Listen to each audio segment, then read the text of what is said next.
Bonjour à toutes et à tous, on commence ce tour de la presse sportive en Angleterre avec la présentation hier de Romelu Lukaku à Chelsea. Le club londonien a dévoilé le numéro que portera l'international belge en Première Ligue. Il s'agira du 9. Puis lors de sa conférence de presse de présentation, l'ancien buteur de l'Inter s'est permis une promesse assez surprenante. Comme le rapporte le Daily Mail, il a indiqué aux fans de Chelsea qu'il était désormais là à vie et qu'il voulait terminer sa carrière du côté de Stamford Bridge. Lorsqu'on sait qu'il avait promis à l'Inter de rester en juin, on n'est pas obligé de le croire.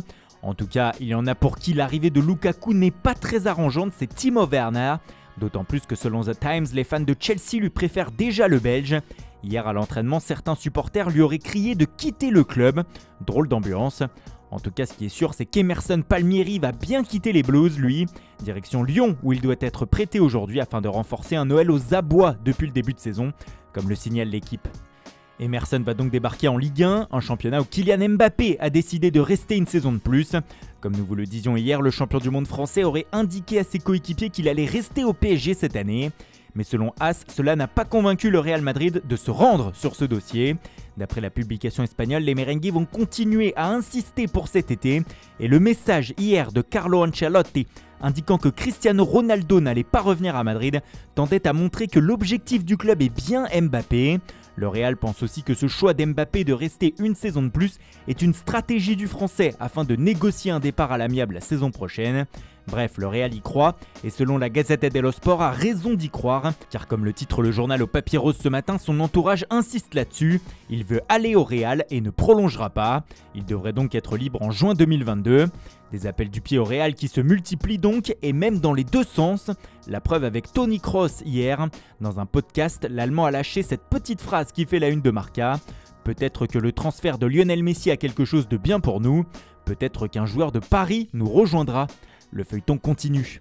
L'autre dossier interminable de ce mercato d'été 2021, c'est celui d'Harry Kane. Bloqué par son club alors que lui veut rejoindre Manchester City, l'international anglais commence à se montrer impatient. Même si, comme le rapporte The Times ce matin, avant de voir débarquer le buteur de Tottenham chez les Citizens, il faudra que ces derniers vendent. Aymeric Laporte et Bernardo Silva sont notamment vus comme les principaux joueurs à céder avant de se lancer sur Kane. La situation devient même étrange comme le rapporte le Daily Star, car hier l'attaquant a indiqué qu'il se sentait prêt à rejouer, même pour Tottenham. Mais son coach Nuno Espirito Santo ne l'a pas retenu pour le tour de Ligue Europa Conference ce soir et s'interroge encore sur sa présence ce week-end en Première Ligue. Il veut un Kane à 100% physiquement, mais surtout mentalement avant de le refaire jouer.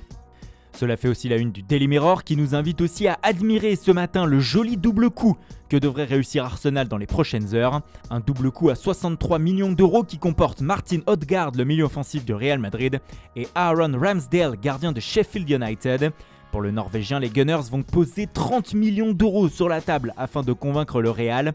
Les médias espagnols évoquent même une somme entre 40 et 50 millions d'euros, alors que pour le portier anglais, c'est près de 33 millions d'euros qui vont être amenés par les Londoniens à Sheffield. Après les 50 millions d'euros dépensés pour Ben White, Arsenal aussi ne semble pas connaître la crise. Le Real va donc réussir à se débarrasser d'Odegaard, mais est-ce que le FC Barcelone de son côté va arriver à faire partir Philippe Coutinho ? Eh bien accrochez-vous, le Barça aurait totalement changé d'avis sur le cas du Brésilien.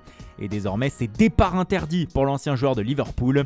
Les Sportivo nous expliquent ce matin que les Catalans, ne trouvant pas de club pour lui, se sont résignés à le garder. Ils espèrent que la confiance que lui accorde Ronald Koeman et le départ de Lionel Messi vont le libérer. Un sacré coup de poker en tout cas. En revanche, il y en a un qui est poussé vers la sortie au FC Barcelone, c'est Ilaix Moriba. C'est la crise totale entre le club et le joueur selon Sport. Ses prétentions salariales sont trop élevées pour les Barcelonais. Il est donc mis en vente depuis quelques jours. Prix demandé 15 millions d'euros. Le Barça a déjà refusé une offre de 8 millions d'euros de la part de Leipzig. Mais une nouvelle fois, la situation financière du club joue des tours à Joan Laporta et à sa direction. Voilà, c'est tout pour ce matin. Merci pour votre fidélité. Bonne journée à tous. Et à tout à l'heure pour le JT Foot Mercato.